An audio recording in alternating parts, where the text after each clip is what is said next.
تتعرض هذه الأم اليمنية للضرب من ابنها. ابني يضربني، يضرب خواته، يضرب بنته، يضربني، شمت ابنها الذي ربته وسهرت لأجله على أمل أن يكون يد العون والسند لها في حياتها. تخيلوا أن مطلبها الوحيد من الحكومة هو سجن ابنها لتتمكن من العيش بأمان دون خوف أو قلق من التهجم عليها وعلى بناتها. بس أمور يهتدي خينا لا طاعة يدري بطاعة أمه وخواته، ما دي مشعية تسألين أني بقورتي بموت، أني مريضة، أني تالفي أتلفني فقني معذبني طلع نفسي.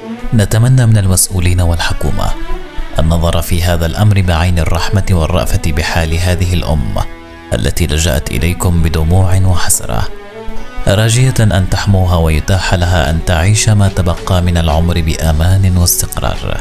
ابني يضربني، يضرب خواته، يضرب بنته، يضربني، شمت تسألني ويعذبني عنه، ما يهدروا له لا العاقل ولا هذا ابن اختي العساوي، ما يهدروا له ولا يزيدوا يتصلوا له جو العسر ويزيد يجي يا بنت الحرام يا بنت ذوي يا لعنت الوالدة ويعذر في عذاب.